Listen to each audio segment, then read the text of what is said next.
हर हर शिव शिव जय जय शंकरा, जय जय शंकरा, कांची शंकरा, चंद्रशेखरा।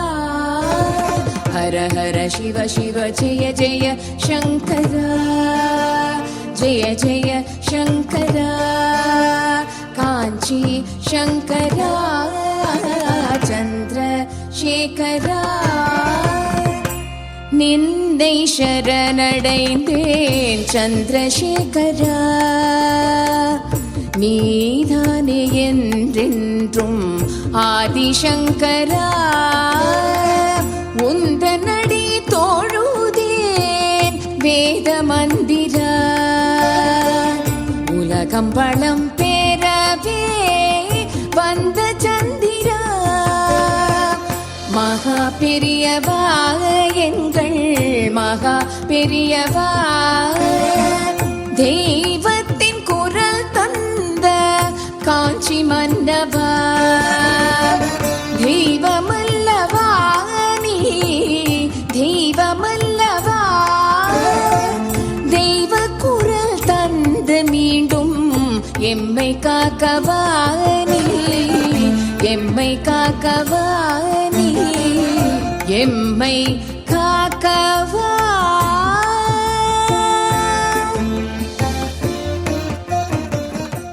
ஸ்ரீ குருபியோ நமஹ. ஹரஹர சங்கர, ஜெய ஜெயசங்கர. நின்னை சரணடைந்தேன் என்ற இந்த நிகழ்ச்சியின் வாயிலாக உங்களை மறுபடியும் சந்திப்பதில் மிக்க மகிழ்ச்சி. 1980ஆம் வருடம் கேரள மாநிலத்தின் ஆளுநராக இருந்தவர் ஜோதி வெங்கடாச்சலம் அவர்கள்.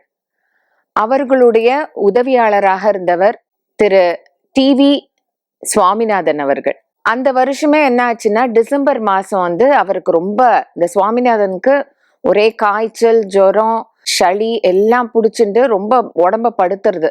அவரை அங்க திருவனந்தபுரத்துல இருக்கிற ஒரு மருத்துவமனைக்கு அழைச்சிட்டு போய் அவரை பரிசோதித்த நுரையீரல் ஸ்பெஷலிஸ்ட் அவரை எக்ஸ்ரேல பார்த்துட்டு ஆரம்ப புற்றுநோய் அவருக்கு இருக்கு, ஆரம்ப ஸ்டேஜ் அப்படிங்கிறா. அவருக்கு ரொம்ப கவலையாயிடுது. அதே மாதிரி ஆளுநருக்கும் ஒரே கவலை. சரி, இவரை சென்னைக்கு அமிச்சு அரசு பொது மருத்துவமனை அங்க அமிச்சு அவரை திரும்ப செக் பண்ணலாம் அப்படின்னு அங்க அனுப்புறா. அங்க leading specialist doctor K V Krishnaswamy அவர்கள் அவரை பரிசோதனை பண்ணிட்டு எக்ஸ்ரேல மேல ஏதோ ஒரு நிழல் மாதிரி ஒன்று இருக்கு, அது ஒரு அழுத்தம் மாதிரி தெரியறது, புற்றுநோய் மாதிரி தெரியல, கவலைப்பட வேண்டாம், அவரை கொஞ்ச நாள் கழிச்சு திரும்ப இந்த எக்ஸ்ரே எடுத்து பார்ப்போம் அப்படின்னு அமுச்சு வைக்கிறா. அவருக்கு இன்னும் மனசு இதுவா இருக்கு. இன்னொன்னு ஒருத்தர் செரியன்னு ஒரு டாக்டர்கிட்ட போறார். அவர் பார்த்துட்டு இல்ல இது புற்றுநோய் தான், ஆல்ரெடி 4 மாசம் ஆயிடுத்து, சீக்கிரம் ஆப்ரேஷன் பண்ணணும், கீமோதெரப்பி கூட கொடுக்க ஆரம்பிச்சிடணும் அப்படின்னு அவர் கிளப்பி விடுறாரு. இவருக்கு என்ன பண்றதுன்னே தெரியல. அப்பதான் மார்ச் மாசம் அவர் டெல்லிக்கு போகணுமா ஒரு இது இருந்தது. சரி, டெல்லிக்கு போயிட்டு டெல்லியில இருக்கிற மருத்துவமனைக்கு போறார். அங்க கோபிநாத்னு ஒரு ஸ்பெஷலிஸ்ட் இவரை பரிசோதனை பண்ணிட்டு, அதெல்லாம் ஒன்றும் இல்லை, மெடிசின் சாப்பிடுங்க, இது சரியா போயிடும், 3 மாசம் பார்த்துட்டு அதுக்கப்புறம் நம்ம பண்ணலாம், இது புற்றுநோயெல்லாம் இல்லை அப்படிங்கிற. இருந்தாலும் இவருக்கு சுவாமிநாதனுக்கு மகா பெரிவா மேல ரொம்ப அபார பக்தி. அவருக்கு என்னன்னா, மகா பெரிவாளை நம்ம போய் பார்த்துட்டோ இந்த மாதிரி சொல்லிட்டோ அவர் ஆசீர்வாதம் பாயிண்ட் வரலாம், ஏன்னோ மனசு நெருடலா இருக்கா, அவரையே போய் பார்த்துருந்தா இதெல்லாம் சரி பண்ணிருப்பாரோ அப்படின்லாம் தோன்றது. அப்ப அவருக்கு உற்ற நண்பரா இருந்தவர் ஜோஷிங்கிறவர், அவர் இவர் சார்பாக மகா பெரிவாளை பார்க்க போறார். போயிட்டு மகா பெரிவாள்கிட்ட இது மாதிரி சொல்ற, நம்ம சுவாமிநாதன் அவர்களுக்கு இந்த மாதிரி இருக்கு அப்படின்னு. பெரிவா ஆழ்ந்த ஒரு மெடிடேஷன் பண்ணிட்டு, அப்ப அந்த மெடிடேட் பண்ணும்போது அவரோட முகத்துல அத்தனை ஒரு தேஜஸாம். அது பண்ணி முடிச்சோன்னா அவர் சொல்றாரு, அதெல்லாம் ஒன்றும் கவலைப்பட சொல்லாத, தைரியமா இருக்க சொல்லு, ஒன்றும் ஆகாது அவனுக்கு அப்படின்னு சொல்றாரு. அப்புறம் அந்த ஜோஷிங்கிறவர் இவரை கான்டாக்ட் பண்ணி, உங்களுக்கு ஒன்றும் இல்லை பெரிவாளே சொல்லிட்டானோன்னு இவருக்கு ரொம்ப திருப்தி ஆயிடுறது. அப்புறம் அவருக்கு அந்த காய்ச்சல் எல்லாமே குறைஞ்சு போயிடுறது. அப்புறம் ஒரு 2-3 மாசம் ஒழுங்கா இருக்கார். திரும்ப மே மாசம் திரும்ப அவருக்கு அதே மாதிரி ஜுரம், அதே மாதிரி காய்ச்சல் எல்லாம் வருது. அப்ப ஆளுநர் என்ன பண்றா, தன்னோட ஃபேமிலி டாக்டர் ஒருத்தர்ட்ட அழைச்சின்னு போய் அவரை திரும்ப செக் பண்றா. அவ என்ன சொல்றான்னா, ஐயோ இது வந்து செகண்ட் ஸ்டேஜ் எல்லாம் தாண்டியாச்சு, 4 மாசம் ஆல்ரெடி வேஸ்ட் பண்ணியாச்சு, உடனே அவருக்கு வந்து கீமோதெரப்பி கொடுக்கணும், ஏன்னா ஆப்ரேஷன் பண்றதுக்கு கூட அவருக்கு தெம்பு கிடையாது அப்படின்னு கிளப்பி விட்டுடுறா. இவருக்கு என்ன பண்றதுன்னு தெரியல. திரும்ப வந்து ஜோஷி கிட்ட சொல்றார். அவர் மகா பெரிவாளை பார்க்க போறார். பெரிவா வந்து தண்ணிக்குள்ள அங்க ஒரு குளம் மாதிரி ஒன்றுல இறங்கி அவரை பத்தி, சுவாமிநாதனை பத்தி நிறைய விவரங்கள் கேட்டு தெரிஞ்சுண்டு அதுல ஒரு முக்கி எழுந்துண்டு, அதெல்லாம் இது ஒரு புனர்ஜென்மம், அவருக்கு ஒன்றும் இருக்காது, அதெல்லாம் சரியா போயிடும், அவனை கவலைப்பட சொல்லாத அப்படின்னு சொல்லி அனுப்புறார். அதே மாதிரி இங்க அவருக்கு ஃபோன் பண்ணி சொன்னோன்னே திரும்ப அவ வந்து டெல்லியில போயிட்டு எல்லா செக்கப்பும் ஒரு 15 நாளைக்கு அவருக்கு ஃபுல் மெடிக்கல் செக்கப் எல்லாம் பண்றா. பண்ணி பார்த்ததுல என்ன அதிசயம்னா, அந்த முன்ன இருந்த எக்ஸ்ரே மாதிரியே இல்லை, கிளியரா இருக்கு எக்ஸ்ரே. அதோட அவருக்கு என்ன ப்ராப்ளம் இருந்திருக்குன்னா, சின்ன வயசுல இந்த மூக்கு தண்டுல ஒரு வளைவு இருந்திருக்கு. அந்த சளி பிடிக்கிறதெல்லாம் போயிட்டு அந்த நுரையீரல்ல போயிட்டு அது ஒரு படிஞ்சுண்டு ஒரு இது மாதிரி காஞ்சி போய் அது உள்ள போய் படிஞ்சுண்டு வெளியில வராம, சளி வெளியில வராம உள்ளேயே உறைஞ்சு போயிடுறது. அதனாலதான் அந்த நிழல் போல அந்த எக்ஸ்ரேல தெரிஞ்சிருக்கு. அதுக்கு ஒரு மைனர் ஆப்ரேஷன் பண்ணி அவர் குணமாயிடுறார். பெரியவாளை தான் வந்து ஒரு கருணை தெய்வம். அவர் சொன்ன வாக்கு அப்படியே பலிக்கிறது. எதுக்கு சொல்ல வரேன்னா, பெரியவாள்கிட்ட அந்த பக்தியும் அதுவும் வச்சுட்டா, பெரியவா ரொம்ப இழகின மனசு. அது உடனே தன்னோட பக்தனுக்கு அவர் அந்த எந்த குறையும் இல்லாம அவர் தீர்த்து வைக்கிறார்.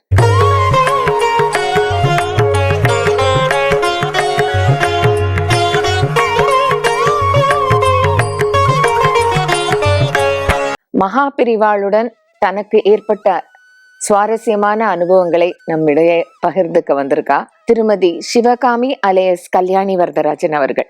நமஸ்காரம். பெரியவா சரணம். உங்களுக்கு பெரிவாள ஃபர்ஸ்ட் நீங்க எப்போ பார்த்தேன், உங்களோட அனுபவங்களை சொல்லுங்க. அதுக்கு முந்தி வந்து பெரியவாளுக்கும் என்னோட ஃபேமிலிக்கும் எப்படி வந்து ஒரு தொடர்பு ஆரம்பிச்சதுங்கிறத நான் முழுசா சொல்லணும். அது இந்த உலகத்திலேயே என்னால் ரொம்ப ப்ரௌடாக சொல்லக்கூடிய ஒரு விஷயம். பெரியவா வந்து என்னோட பெரிய பாட்டியாத்தில் பிறந்தான்னு எங்கள் அம்மா சொல்லுவா. என்னோட எங்கள் அம்மாவோட பாட்டி. சரி. என்னோட அம்மாவோட அண்ணா பேர் ஒன்று விட்ட அண்ணா தான், சித்தி புள்ள பேர் தியாகராஜன். அவரோட வீடு தான் விழுப்புரத்தில் இருக்கிற வீடு. அந்த ஆத்துல தான் அவர் பிறந்தார். ஆக்சுவலி அவர் பிறக்கிறதே அந்த பாட்டிலாம் அங்கே இருந்தாலும் எங்கள் அம்மா சொல்லியிருக்கா. அது மாதிரி சின்ன வயசுலேயே இருந்தவா பெரியவாளை பற்றி சொல்லி சொல்லி கேட்டு கேட்டு நாங்கள் வளர்ந்துருக்கோம். அது ஒன்று. இன்னொரு சமாச்சாரம் என்னென்னா, அந்த தியாகராஜன் மாமாவால் எங்களுக்கு அந்த கான்டாக்டு. அதே மாதிரி அவருக்கு நெல் பொரி வந்து என்னோட அம்மாவோட அத்தை பிள்ளையாத்துலேருந்து தான் வரும். பாண்டிச்சேரி கரடிக்குப்பத்தில் மிஸ்டர் கோபாலன் இருந்தார். சரி. அவர் ஆத்துலேருந்து தான் பெரியவாளுக்கு நெல் பொரி எல்லாம் வரும். இதெல்லாம் அம்மா சின்ன வயசுலேருந்தே சொல்லுவா. எப்படி வருவார், எப்படி போவார், அம்மா சொல்லுவா, அப்பா சொல்லுவா, பாட்டி சொல்லுவா. அதை கேட்டு கேட்டே நாங்கள் வளர்ந்தோம். நான் வந்து அவரை பார்த்தது அப்படிங்கிறது சின்ன வயசுல எப்போ பார்த்தேங்கிறது எனக்கு ஞாபகம் இல்லை. ஆக்சுவலி 61 or 62 இருக்கும்னு நினைக்கிறேன். when I was in 3rd standard, 3rd or 4th படிக்கிறது. நாங்கள் திருவொற்றியூர்ல இருந்தோம். அங்க வந்து அவர் சாதுர்மாசிய விரதம் வந்தார். அங்க வந்து சவுத் மாடா ஸ்ட்ரீட்ல காஞ்சி மடத்தோட ஒரு பெரிய இடம் இருந்தது. அங்க ஒரு பெரியவர் வந்து சித்தி ஆயிருக்கார். 62 63 சொல்லுவா. அது சின்ன குழந்தைன்றதுனால எனக்கு அது உள்ளெல்லாம் அந்த இது உள்ளெல்லாம் போய் விளையாடுவனே ஒழிய அவர் அவ்வளோ பெரிய வரல. அப்போ அந்த இடத்துல காலனி கட்டினாவா, சங்கர காலனின்னு கட்டினா. இன்னைக்கும் இருக்கு அந்த காலனி. அது தனி குட்டி குட்டி வீடு கட்டினா அதுல வந்து நிறைய பேருக்கு இடங்கள்லாம் கிடைச்சது. அப்போ அங்க சாதுர்மாசிய விரதம் இருக்கிறது. அங்க வந்து அவர் தினமும் பூஜைகள்லாம் அங்க நடக்கும். அதுக்கு நான் போயிருக்கிறது நிறைய அவரை பார்த்துருக்கேன். நிறைய பழக்கம் ஏற்பட்டிருக்கு.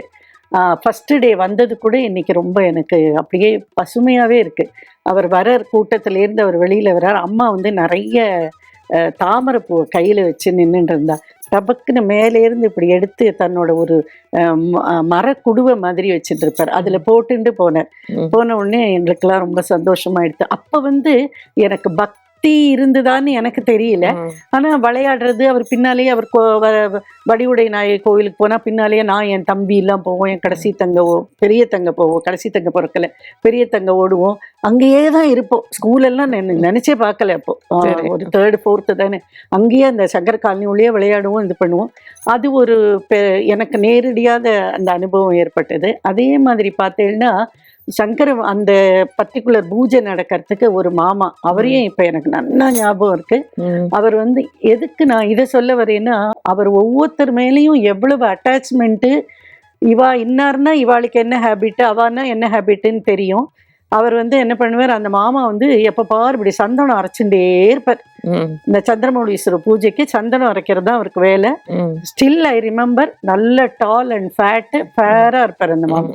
அரைச்சுட்டே இருந்தோடனே ஒரு நாள் தினமும் அம்மா போய் கார்த்தால பாத்துடுவாங்க. எங்க ஆத்துல 17 பேர் நாங்க, தாத்தா பாட்டி சித்தப்பா அத்தைன்னு நிறைய பேர் ஆத்துல, குழந்தைகள் நாங்களே 7 பேர். ஸோ நிறைய பேர் இருந்ததுனால அம்மாவுக்கு வேலை நிறைய இருக்கும். அதனால அம்மா கார்த்தால போய் தரிசனம் பண்ணிட்டு வந்துருவா. பர்சனலா பாரம்மான்னு சொல்லுவார், பாரம்மா வந்தியா நீ அப்படின்னு தான் கேட்பார் அவர். அந்த மாதிரி அங்க இருக்கிறது. ஒரு நாள் எங்க அம்மாவை கூப்பிட்டு, பாருமா ஒன்னால எனக்கு ஒரு வேலை ஆகணுமே, சொல்லுங்க, என்ன வேணாலும் நான் பண்றேன். இந்த சந்தனம் அரைக்கிறான் பத்தியா, அவன் பசி தாங்க மாட்டான், பூஜை முடிஞ்சு 2 மணி ஆறுது சாப்பிட்றதுக்கு, அதனால அவன் உன் மாமனாருக்கு சாப்பாடு போடுறது அவனுக்கு நீ போடுறியான்னு கேட்டேன். அம்மா அதுக்கு என்ன, தாராளமா வரட்டுமே அவர்னு. ஸோ அந்த மாமா தினமும் வந்து நம்ம ஆத்துக்கு ஒரு 9:30 10 மணிக்கு வருவார். அந்த முதல் நாள் எடுத்த சந்தனம் இருக்கும் இல்லையா, சுவாமி கிட்டேருந்து எடுத்துன்னா அம்மாவுக்கு கொஞ்சம் பூவையும் சந்தனத்தையும் கொடுப்பார். எங்கள் தாத்தாவோட உட்காந்து சாப்பிடுவார். அப்புறம் வாசலில் கொஞ்ச நாள் படுத்துட்டு இருப்பார். அதுக்கப்புறம் வந்து போவார். அவரை கேட்பறான் இவர், இன்னைக்கு என்ன சாப்பிட்டேங்க, சாயங்காலம் போனா ஹி யூஸ் டு ஆஸ்க், என்ன சாப்பிட்டேன் இன்னைக்கு அப்படின்னு கேட்பறான். அந்த மாதிரி நிறைய அனுபவங்கள். அது மாதிரி பார்த்தேன்னா அங்கே வந்து தினம் சாயங்காலம் வந்து ஃபர்ஸ்ட் டே வந்து சேங்காலிபுரம் அனந்தராம தீட்சிதரோட கதை நடந்தது. அது பார்த்துருக்கேன் நான். அது ஒரு நாள் அவர் ஆரம்பிச்சார். அதுக்கப்புறம் அவரோட மருமான், ஐ திங்க் ஸ்ரீராம் தீட்சிதர்னு நினைக்கிறேன், அவர் வந்து பண்றதை வந்து கதை வாசிப்பா. அப்போ எங்கள் தாத்தா போவார், எங்கள் பாட்டி போவா, நாங்கள் எல்லாரும் அங்கே தான் அட்டெண்டன்ஸு. ஸோ எங்கள் பாட்டி வந்து உட்காரு, கதையை கேளு, முதல்ல கதையை கேளுன்னு விளையாடிண்டே கதையும் கேட்குறது, ஒரு காதில் கதையை கேட்டுக்கிறது. அந்த மாதிரி வந்து நிறைய அனுபவங்கள் வந்து அவரை நேரில் பார்த்தது, அந்த மாதிரி எல்லாம் நிறைய இருக்குது. இன்னொரு தடவை என்னன்னு கேட்டீங்கன்னா, எனக்கு ஸ்கூல்லாம் முடிக்கிறதே ஒரு 10th எல்லாம் நான் படிக்கிறதே எனக்கு கல்யாணம் பண்ணணும்னு ஆற்றுல தாத்தா பாட்டி இருக்கிறதையே பண்ணிடணும்னு கேட்டேன். அப்போ வந்து அப்பாவோட ஃப்ரெண்டு வந்து செக்ரட்டரி நடராஜ் ஐயர்னுட்டு, டிவோட்டின்னா டையிங் டிவோட்டி ஆஃப் பெரியவா, அவ்வளோ ஒரு டிவோஷன் அவளுக்கு. அவள் வந்து மேட்டு கெமிக்கல் செக்ரட்டரி, அவர் கம்பெனி செக்ரட்டரி. அவரோட பிள்ளைக்கு பண்ணிக்கணும்னு அந்த மாமி ரொம்ப ஆசைப்பட்டான். நான் ரொம்ப சின்னவளாக இருந்தேன். அப்போ வந்து இந்த திருவொற்றியூரில் வந்து எங்கள் அப்பாட்ட வந்து, டே ஜான்ராமா, என் பொண்ணு ஒய்ஃப் சொல்கிறாடா, உன் பொண்ணை வந்து என் பிள்ளைக்கு கொடுக்குறியா, 2வது பிள்ளைக்குன்னு கேட்ட உடனே, அப்பா அதுக்கு என்னடா கொடுக்குறேன் அப்படின்னு சொன்ன உடனே, இருந்தாலும் நம்ம பெரியவாட்ட ஒரு வார்த்தை கேட்கணும்னா, நாங்கள் வீவர் இன் திருவொற்றியூர், அப்பா வேலை செஞ்சது எண்ணூர்ல, இவா வந்து உட்லேண்ட்ஸ்ல தங்கியிருந்தாங்க, மயிலாப்பூர் உட்லேண்ட்ஸ்ல தங்கியிருந்தேன். ஸோ அவர் என்ன சொன்னார், நாளைக்கு மத்தியானம் நான் 1 மணிக்கு கிளம்புறேன்டா. அப்போ வந்து பெரியவா வந்து கார்வெட் நகர்ல இருந்தார், அங்க கேம்ப் அவரோடது. அந்த ஆந்திரா புத்தூர்லேருந்து உள்ளுக்குள்ள போனோமா அந்த இடத்துக்கு, அங்க இருந்தார் அவர். சரி. ஸோ இவா தே ஆர் ஹேவிங் கார். அப்பாவுக்கு அப்போ கார் கிடையாது, கம்பெனி கார் தான், அது பர்சனலுக்கு யூஸ் பண்ண முடியாது. ஸோ அப்பா சொன்னால், எனக்கு ஆஃப் டே ஒரு இம்பார்ட்டண்ட் ஒர்க் இருக்குது, அது பண்ணிட்டு நான் வரேன், நம்ம எல்லாரும் போய் அவரை உத்தரவு கேட்கலாம் அப்படின்னு. உடனே வந்து அப்பா அவர் சரிடா நீ நாளைக்கு வந்துடுறியாங்கன்னு, நான் வந்துடுறேன்டா நீ போகணுட்டா. இவ போயாச்சு. அப்புறம் வந்து அப்பா என்ன பண்ணா, இதுக்கு போயிட்டு ஆஃபீஸ் போயிட்டு வரது ரொம்ப லேட் ஆகிடுது. அப்பாவுக்கு ஏதோ சம் ஒர்க்கு லேட் ஆகிடுது. லேட் ஆன உடனே சரி எப்படியாவது போயிட்டு ஆற்றுக்கு வந்து என்ன பண்ணுறது, இப்போ இல்லை நீங்கள் கார்த்தாலே அப்பா வேஷ்டிலாம் எடுத்துன்னு போயிட்டார். நேராக வந்து உட்லேண்ட்ஸ் போனேன். இவா வெயிட் பண்ணி பார்த்துருக்கா. அப்போல்லாம் ஃபோன் எல்லாம் ரொம்ப கிடையாது இல்லையா, அதனால இவா வெயிட் பண்ணி பார்த்துட்டு, சரி ஏதோ ஜானகிராமன் வரலேன்னு விட்டு கார் எடுத்துன்னு போயிட்டார். ஏன்னா அவர் அன்னைக்கு நைட்டுக்குள்ளே சேலம் போய் ஆகணும் அவருக்கு, அதனால அவர் போயிட்டார். அப்பா வந்து உட்லேண்ட்ஸில் போய் கேட்டோடனே லெட்டர் வச்சுருந்தார், சாரிடா ரொம்ப அவசரமாக போக வேண்டி இருந்தது, நானே உத்தரவு கேட்டு உனக்கு சொல்லிடுறேன்டான்னு. உடனே சரி அப்படின்னு. ஆனால் அப்பாவுக்கு என்னென்னா, இவ்வளோ தூரம் நம்ம வந்துட்டு பெரியவாளை பார்க்காம போகக்கூடாதுன்ட்டு எகெயின் பிராட்வேக்கு திரும்பி வந்து மயிலாப்பூர்லேருந்து ஹீ டுக் அ பஸ் பண்ணி புத்தூரில் வந்து இறங்கிட்டாரா. புத்தூரில் அவர் இறங்குறதே மணி 6 சாயங்காலம். 6 மணி சாயங்காலம் புத்தூர்ல வந்து இறங்கிட்டு என்னடா பண்றதுன்னு பார்க்குறது, அப்பா அந்த பஸ்ஸில் வரத்த ஒரு பையன் கூடவே அவனும் அங்கே இறங்கியிருக்கான். இறங்கிட்டு அவன் வந்து, சார் நான் வந்து மெட்ராஸ் யூனிவர்சிட்டியில் படிக்கிறேன், நான் உள்ளுக்குள்ள கார்வெட் நகர், நீங்கள் எங்கே போகணும்? ஏதோ கார்வெட் நகர்னு இருக்கான்ப்பா, அங்கே ஒரு சிவன் கோவில் இருக்கு, அங்கே பெரியவா. ஆமாம் ஆமாம் நான் கேள்விப்பட்டேன். ஆந்திரா பையன், எனக்கு அவ்வளவா தெரியாது, ஆனால் அதுதான் எங்கள் ஊர். இப்போ பஸ்ஸே கிடையாது உங்களுக்கு உள்ளே போகிறதுக்கு, எப்படி போகிறது நம்ம அப்படின்னு கேட்டார். அப்போ இவர் கேட்டாரா, அப்பா எப்படிப்பா போவேன் உள்ளே, எனக்கு தெரியலையே அப்படின்னு கேட்ட உடனே, இருங்க சார் ஏதாவது வண்டி வரும் அதில் கேட்டுன்னு போவோம் அப்படின்னு. அப்போ வந்து ஆந்திராவில் வந்து லிக்கர்லாம் உண்டு இல்லையா, அப்போ வந்து சாராய பேரல் வந்து தான் ஒரு வண்டி, ஒரு லாரி, ஒரு மினி லாரி மாதிரி உள்ள. அவனை வந்து கையை நீட்டி கொஞ்சம் கார்வெட் நகரில் விட்டுடு அப்படின்னு ஒன்று அவன் சொன்னான்னா, பின்னால் பேரல் கிட்ட தான் உட்காந்துக்கணும், ஃப்ரண்ட்டில் இடம் இல்லைன்னா. அப்புறம் இவன் என்ன பண்ணான்னா, ஃப்ரண்ட்டில் இருந்த ஒருத்தனையும் கூப்பிட்டு அந்த பையன் இவனும் அவனும் பேக்கில் உட்காந்து எங்கள் அப்பாவை டிரைவரோட உட்காத்தி வச்சு கார்வெட் நகர் வந்து இறங்கிட்டேன்.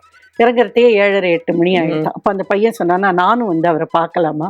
பார்க்கலான்ட்டு அப்பா அதுக்கு வெளியிலேயே நின்று வேஷ்டியெல்லாம் கட்டின்னுட்டு உள்ளே போயிருக்கேன். உள்ளே போன உடனே இவர் வந்து அந்த எங்கள் அப்பா சொன்ன அந்த சிச்சுவேஷன் இன்னும் எனக்கு நல்லா ஞாபகம் இருக்குது. ஒரு குளமா, சரியான சம்மரம், அந்த குளத்துல தண்ணி இருக்கு, எல்லா பூஜையும் முடிச்சுன்னு இந்த 2 காலையும் அந்த தண்ணிக்குள்ளே விட்டுண்டு அவர் அந்த படியில் சாஞ்சின்னு உட்காண்டிருக்கார். யாரோ ஏதோ வேதம் மாதிரி ஏதோ சொல்லின்னு இருக்கா, அதை கேட்டுன்னு உட்காண்டிருக்கேன். இப்போ எய்த்தாப்பில் போய் அப்பா கையை கட்டின்னு அப்படியே நின்றுட்டு இருந்தாலாம். கொஞ்ச நாள் நின்றுட்டு இருந்தோடனே இப்படி பார்த்தாராம். பார்த்த உடனே, ஜானிராம்னா அப்படின்னாராம். ஆமாம் அப்படின்னு. சரி வா அப்படின்னாராம். எப்படி வந்தடா நீ, எப்படி வந்தே நீ அப்படின்னு. இல்லை இல்லை ஒரு வண்டி வந்தது, அதில் ஏறிடுது, சாராய பேரலாக உட்காந்து வந்தி அது கேட்டாராம் அப்பாவை. அப்பா வந்து இல்லை ஒரு பையன் இவன் வந்திருக்கான்னு. அந்த பையன் யூனிவர்சிட்டியில் என்ன சப்ஜெக்ட் படிக்கிறானோ அதை பற்றி அவனோட 1/2 hour பேசினாராம். நீ எப்படி படிக்கிற, ஏதா படிக்கிற, இங்கே என்ன பண்ணுறா அவங்க அம்மா அப்பா. அந்த பையனை அத்தனை கேள்விகள் கேட்டிருக்காரு. அவன் வந்து அதெல்லாம் எங்கள் அப்பாட்ட சொன்னான். அப்பா இவ்வளவுலாம் அவர் தெரிஞ்சு வச்சுருக்காருன்னு எனக்கு தெரியாது. அப்போ அவர் கொஞ்ச நாள் பேசின்னு இருந்ததுக்கப்புறம், நீ சாப்பிட்டியா ஜான்ராமான்னு கேட்டாரான். அப்பா வந்து இல்லை நான் அப்புறம் சாப்பிட்டுக்கிறேன் அப்படின்னு. எப்பறம் சாப்பிட்றதுன்ட்டு யாரையோ கூப்பிட்டு, என்ன இருக்குது உள்ளே அப்படின்னு. சாதமும் தயிரும் இருக்குது அப்படின்னு. சரி அவனுக்கு முதல்ல நீ போய் சாப்பிட்டுட்டு வா அப்படின்னு. சாப்பிட்டுட்டு வந்தாரான் அப்பா. வந்த உடனே, நீ சின்ன வயசில் ஒரு பாட்டு பாடுவியே, அது ஞாபகம் இருக்கா அவனுக்குன்னு கேட்டாராம். அது என்னன்னு கேட்டால், எங்கள் அப்பா வந்து ஒரு 7-8 வயசு இருக்கிறது, அவர் வந்து திருவெண்ணைநல்லூரில் அவரோட கேம்ப் இருந்திருக்கு. அப்போ எங்களோட ஊர் பெரிய செவலைன்னு பக்கத்து கிராமம். அப்பா தினமும் அங்கே போயிட்டு வரோம். போனால் நான் பாட்டு பாட்டுமான்னு அப்பா கேட்ட உடனே, சரி பாடு அப்படின்னோடனே, குலதெய்வமே உன்னை கொண்டாடினின்னு ஒரு பாட்டு. இந்த பாட்டை வந்து எங்கள் அப்பா என்கிட்ட நிறைய கற்றுக்கோன்னு வேறு. அதான் சொல்கிறேனே, அப்போ நமக்கு அதெல்லாம் எனக்கு தெரியவே இல்லை. இந்த விளையாட்டு அது மாதிரி போயிட்டு இருந்தேனே ஒழிய, அந்த பாட்டை பாடினாராம். பாடினோடனே, நீ தினம் இந்த பக்கம் வரையான்னு கேட்டாரன். வரேன் அப்படின்னா, அந்த இது வரப்பு வாய்க்கா வரப்பு வழியாவே போயிடலாம் அங்கே. தினம் வரேன்னு அந்த சுற்று வட்டாரம் போகிற வரைக்கும் எங்கள் அப்பா கூடவே பாடின்னு போவாராம். ஒரு நாளைக்கு ஒரு பாட்டு பாடுவாராம். அதை வந்து அவர் அத்தனை வருஷம் கழிச்சு கேட்டிருக்கார். கேட்ட உடனே அப்பா வந்து, ஆமாம் பாடு, அந்த ஞாபகம் இருக்கா, எங்க பாடு பார்க்கலான்னு பாடு. சரி இப்போ எப்படி நீ போகிற ஆற்றுக்கு அப்படின்னு. ஆனால் இந்த செக்ரட்டரி வந்ததையோ இந்த கல்யாணத்தை பற்றி பேசுகிறத பற்றியோ பேசவே இல்லையா அவர். அப்பா வந்து அதை கேட்க ஆரம்பிக்கிறதெல்லாம் அவர் வேற டாபிக் பண்ணிகிட்டே இருந்தாராம். அப்பா வந்து எப்படி இவர்கிட்ட ஆரம்பிக்கிறது. அப்புறம் மெதுவாக வந்து செக்ரட்டரி நடராஜன் வந்திருந்தா, வந்துட்டு போயிட்டானே, மத்தியானமே போயிட்டான் அவன், ஜானகிலாம் வந்திருந்தா, எல்லாரும் போயாச்சு, அவள்லாம் போயிட்டாடா, அதெல்லாம் போயாச்சு, நீ ஒன்றும் அதை பற்றிலாம் கவலைப்படாது, நீ இப்போ எப்படி போகிற சென்னைக்கு அதை சொல்லு. இல்லை தெரியல, இந்த பிள்ளை ஏதோ எனக்கு அரேஞ்ச் பண்ணுறேன்னு இருக்கான். அப்புறம் அவனை கேட்டாரான். கேட்டதுக்கு, இல்லை இன்னைக்கு நைட்டு அவர் எங்கள் வீட்டில் வச்சுன்னு இருந்துட்டு கார்த்தால நான் கொண்டு போய் பஸ்ஸில் ஏற்றி விட்டு விட்றேன்னு. சரி அப்போ நீ கிளம்பு அப்படின்னாரான். அப்போ அப்பாவுக்கு வந்து இந்த கல்யாணத்தை பற்றி கேட்கணும், இல்லாட்டா எங்கள் அம்மா விட மாட்டாளே, கேட்டேளா சும்மா வந்துட்டேன்னு சொல்லுவாளேன்னுட்டு, இல்லை அந்த விஷயம் பாரு, உன் பொண்ணுக்கு நல்ல இடத்துல கல்யாணம் ஆகும், எதுக்கு அவசரப்படுற, போயிட்டு வாடி அப்படின்னு விட்டாரான். அதுக்கு மேலே அப்பாவும் ஒன்றும் பதில் சொல்லலை. Then he came. அந்த பையனாத்தில் வந்து தங்கி, அந்த பையன் வந்து ஒரே பசுமாடெல்லாம் இருந்துதான், அங்கேருந்து தான் இவாளுக்கு பாலெல்லாம் போயிட்டு இருந்தது. அந்த வீட்டிலேருந்து அப்பாவுக்கு மறுநாள் வரத்துக்குள்ளே இந்த வாசல்லையே ஒரு கயிற்றுக்கட்டில் போட்டு படுத்துட்டாளாம். அப்பா படுத்துன்னு அவள் அந்த நெய் பால் எல்லாம் கொடுத்து அனுப்பிச்சிருந்தா, ஊறுகாய், அவக்காய் ஊறுகாய் எல்லாம். அது ஒரு இன்சிடெண்ட் வந்து மறக்கவே முடியாது. அது ஒன்று. அதுக்கப்புறம் எனக்கு கல்யாணம் ஒரு 2 years கழித்து கல்யாணம்லாம் ஆகிடுத்து. கல்யாணம்லாம் ஆனதுக்கு அப்புறம் எங்க மாமனார் அவள்லாம் கேரளா சைடு திருநெல்வேலி, அவள்லாம் வந்து சிருங்கேரி மேடம். அதை பத்தி எல்லாம் தெரியும். ஆனா நான் அங்க போறது எல்லாம் எங்க மாமனார்கிட்டையும் எங்க மாமியார்கிட்டலாம் காஞ்சி மடத்தை அவளுக்கு தெரியாது. ஆக்சுவலி காஞ்சி மடத்தை பத்தி எங்க மாமனார் மாமியாருக்கும் அவ்வளோ நாலேஜ் இல்லை. அப்புறம் நான் சொல்லி சொல்லி சொல்லி அவளுக்கும் ரொம்ப அதுல ஒரு பிலீஃப்ஸ் வந்து எல்லார்ட்டையும் சொல்லுவேன். ஏதாவது கேட்கணுமா என் நாட்டு பொண்ணு கேளுங்க சூப்பராக சொல்லுவோணும். அந்த மாதிரி அவகிட்டையும் நான் வந்து பெரியவரை பற்றிலாம் சொல்லிட்டு இருந்தேன். ஃபஸ்ட்டு வந்து எனக்கு கேர்ள் பேபி டாக்டர் தான் எனக்கு.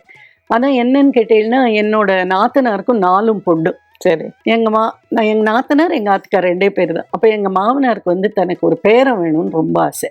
ஆனால் எனக்கும் பொண்ணே பிறந்தோடனே he was upset, totally upset. ஒன்றும் சொல்லலை பாவம். அவர் தான் அந்த பொண்ணை வளர்த்தார். எங்கள் மாமியார் மாமனார் தான் என் பொண்ணை வளர்த்ததே. எங்கள் மாமியார் மாமனார் தான். நான் 2வது ப்ரெக்னென்ட் ஆனவுடனே கேரளாவில் இருந்தேன் நானும் என் ஹஸ்பண்டும். பட் ஒரு 6 months ஆனவுடனே என்னை கொண்டு வந்து அவள் அப்பா அதில் விட்டுருவேன். நான் இங்கே இருந்துட்டு அப்போது நான் கரெக்டாக நான் டெலிவரிக்காக நான் எங்கள் ஆற்றுக்கு வரத்தை எங்கள் மாமனார் என்னை கூப்பிட்டு சொன்னார், சூப்பர் கல்யாணி, பொண்ணு பிறந்தா மட்டும்னு நான் சொல்ல மாட்டேன், ஆனால் பிள்ளை பிறந்ததுன்னு வச்சுக்கோ, நான் நேராக வந்து என் பேரனி ஒன்றையும் பார்ப்பேன். உனக்கு பொண்ணு பிறந்துடுத்து அப்படின்னா பொண்ணை எடுத்துகிட்டு நேராக நீ கேரளா போயிடு. எனக்கு இந்த பேத்தியை நான் வச்சுட்டு இருக்கேன், நான் அப்புறமா அந்த பேத்தியை பார்க்குறேன். எனக்கு இது ரொம்ப மனசுக்கு ரொம்ப கஷ்டமாக இருந்தது. என்னடா இப்படி சொல்லிட்டார், இப்படி அவள் ட்ரெயினில் அழ ஆரம்பிச்சோ. ஆற்றுல வந்து கூட எங்கள் அம்மாட்ட, அம்மா எங்கள் மாமனார் இப்படி சொல்லிட்டார், எங்கள் மாமனார் ஏண்டி கவலைப்படுற, ஒன்றும் ஆகாதிரி, உனக்கு பிள்ளை பிறக்கணும். இல்லைம்மா எனக்கு அதே மாதிரி சிம்டம்ஸ் தான் இருக்குது. பெரிய பொண்ணு சுதாவை ப்ரெக்னெண்ட்டாக இருக்கிறத என்னெல்லாம் சிம்டம்ஸோ அப்படி தான் இருக்குது. இதுவும் பொண்ணு தான்மா பிறக்க, எல்லாரும் பெரிய வயிறாக இருக்குது, பொண்ணு பிறக்குன்னு தான் சொல்கிறாம்மா. எனக்கு ரொம்ப கஷ்டமாக இருக்குது. அப்பா வந்து எப்போவுமே டூர்லேயே தான் இருப்பார். இந்த ஃபெர்டிலைசர்ஸ், கொத்தாரி ஃபெர்டிலைசர்ஸில் இருந்தானே பர்ச்சேஸ் ஆஃபீஸர், டூர்லேயே தான் இருப்பார். அதனால அம்மா வந்து இன்னும் 10 நாள் கூட இல்லை, 15 நாள் கூட இல்லை, பெரியவாளுக்கு போய் பத்திரிக்கையை கொடுக்க வேண்டாமா, நீங்கள் வரவே இல்லையேன்னு சொல்லிகிட்டே இருந்தான். சொல்லிட்டு இருந்தோடனே இதோ வந்துடுறேன்னு பாவம் அவருக்கும் வர முடியல. பெரிய குடும்பம் காப்பாற்ற வேண்டிய ஒரு இதுவும் இருந்தது இல்லையா. அதனால் அப்போ வந்து அம்மா என்ன பண்ணா, நீ திடீர்னு எங்கள் அம்மாவுக்கு ரொம்ப உடம்பு வந்துடுது. ஒரு மாதிரி வாமிட்டிங், ஒரு டயேரியா, ஜுரம் எல்லாம் வந்துடுத்து. அம்மாவுக்கு ஒரே மனசுக்கு வேதனை, என்னடா இப்படி நமக்கு ஆயிடுத்து 60. அப்புறம் திடீர்னு ஒரு நாள் ராத்திரி டபார்னு ஏந்திருந்து என்ன பண்ணா, ஒரு பத்திரிக்கையை எடுத்து கொண்டு போய் சுவாமி இந்த பெரியவாளோட படம் இருக்கும் எங்கள் ஆத்துல, அதுக்கு முந்தி வச்சுட்டு ஏதோ வேண்டின்னு வந்து விபூதி எட்டுண்டு வெளியில் வந்துட்டு, நீ வருத்தப்படுறியோன்னு உனக்கு, நீ வா என் கூட, நம்ம வந்து பெரியவாளை போய் பார்த்து உனக்கு பிள்ளை குழந்தை அவர் பிறக்கிறதுக்கு ஆசீர்வாதம் பண்ணுவார் வா அப்படின்னு கூப்பிட்டேன். சரின்னு மறுநாள் கார்த்தால கிளம்பினோம். அப்போ எனக்கு அங்கே ஒரு ஃப்ரெண்டு இருந்தா, அவளும் ஆந்திரா, கனடா. உங்களுக்கு அப்போ எத்தனை மாதம்? எனக்கு அப்போ வந்து ஒரு 6-7 மாதம் இருக்கும், அவ்வளோதான். அவள் வந்து அவளும் வந்து நானும் பார்த்ததில்லை, நானும் வரேன் அப்படின்னா. ரொம்ப நல்லா இருப்போம் பார்க்கறதுக்கு, ரொம்ப மாடர்னாகவும் இருப்போம் அப்போல்லாம். சரின்னு நாங்கள் 3 பேரும் பஸ்ஸை பிடிச்சி காஞ்சிபுரம் போயிட்டோம். காஞ்சிபுரம் போன உடனே அப்போ கேட்டோம், எங்கே இருக்கார் பெரியவர்னு கேட்ட உடனே, வரதராஜ பெருமாள் கோவில் பக்கத்தில் முன்னால் சின்ன காஞ்சிபுரத்தில் ஒரு பெரிய கல்யாண மண்டபம், அதுல இருக்க கண்ணு சர்ஜரி ஆயிருக்கு அவருக்கு அப்படின்னு சொன்ன உடனே நாங்க சின்ன காஞ்சிபுரத்திலேயே இறங்கிட்டு அம்மாக்கு அந்த வழியெல்லாம் நல்லா தெரியும். ஸோ அங்க போன உடனே அந்த கல்யாண மண்டபம் சத்திரம் அந்த காலத்துல இருக்கிற மாதிரி, அங்க வந்து ஒரு மேடை மாதிரி இருந்தது. அது உள்ள ரூம்ல தான் அவர் இருக்காருன்னு. இதுல என்னன்னா, டாக்டர் பத்ரிநாத் வந்து ஈர வேஷ்டியை பிழிஞ்சு கட்டிண்டு இருக்கார், கையில டார்ச் எல்லாம் வச்சுன்னு மேடையில இப்படி நிக்கிறார். மீண்டும் அனைவரையும் நின்னை சரணடைந்தேன் நிகழ்ச்சியில் அடுத்த வாரம் சந்திக்கின்றேன். நன்றி, வணக்கம்.